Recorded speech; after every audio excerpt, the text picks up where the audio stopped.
आजकाल ना काही लोक मला असं बोलतात की भावा तू बदललायस, आधीसारखं नाही राहिलास. ठीक आहे, पण एक गोष्ट सांगू का, मला ना या गोष्टीचा काही फरकच पडत नाही. मी लोकांसाठी अवेलेबल राहणंच बंद केले.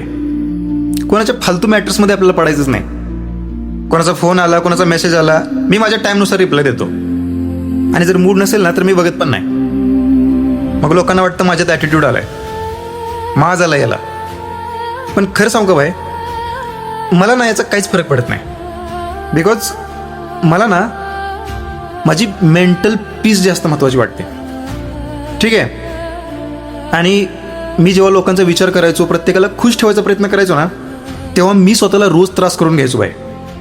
1% सुद्धा कोणी आपल्या मेंटल हेल्थचा विचार करत नाही भाई, 1% सुद्धा.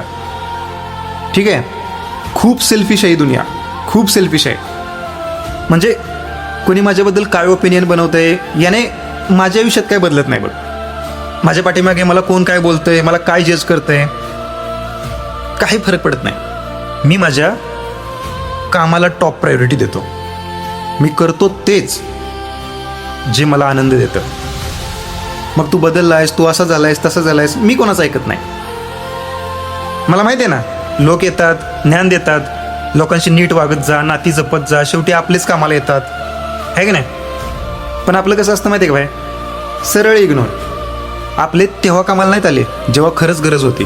मग त्यांचं शेवटी काय काम आहे, बुंदी खायला. हे असं चालतं बघ भाई आपलं. आणि ना एक्सपेक्टेशन्सच नाहीत कोणाकडून, कोणाकडूनच नाही. 1% सुद्धा कोणाकडून एक्सपेक्टेशन नाही. ठीक आहे, राहिलीच नाही कोणाकडून. बाहेरची दुनिया कितीही भारी असली काहीच फरक पडत नाही आपल्याला.